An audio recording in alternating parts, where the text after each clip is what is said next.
NASA just announced the discovery of 500 new planets. They're all orbiting other stars, not our sun, but one of them shares some similarities with Earth.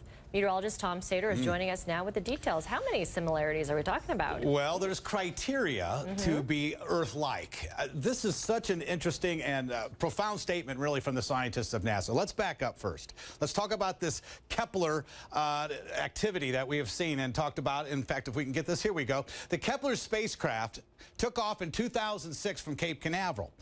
Its only mission was to locate Earth-like planets. Now, they've actually discovered 4,700 objects, but 1,030 are confirmed planets. They're called candidates if they fit one of a couple criteria.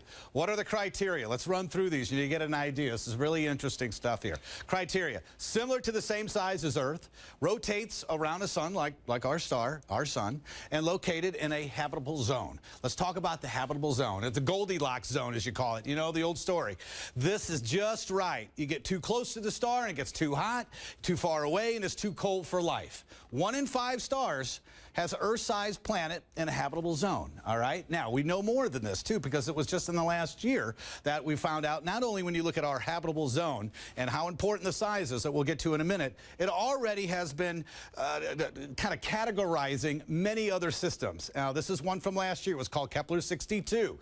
Some of these planets maybe only fit one category of the criteria. Maybe they have 2, but you need all 3. Why are these they found even last year important to know about?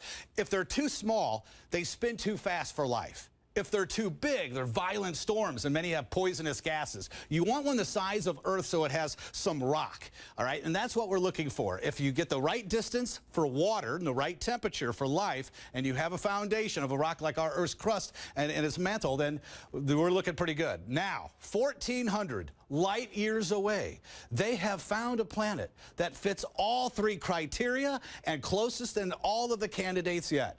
Here is our sun and our Earth. Now, we rotate 365 days. They found Kepler. Now, 452b. Actually, the sun is 452, so the planet is called 452b. It's close in its days of the year, but it's a little bit bigger. It's 60% bigger than Earth, so you would expect a longer and a slower rotation. The sun is actually 10% bigger than our sun. But that's okay because this planet is 5% farther away. And it's interesting to note that the temperature is pretty close to the same. Now, at 1,400 light years, I doubt we'll ever be able to visit that, but this is the closest that they have come yet. Over 4,700 objects have been categorized. Amber, it's amazing to think that of all of that, they found one and have announced today that this mission will continue to search for planets much like ours. Closest yet.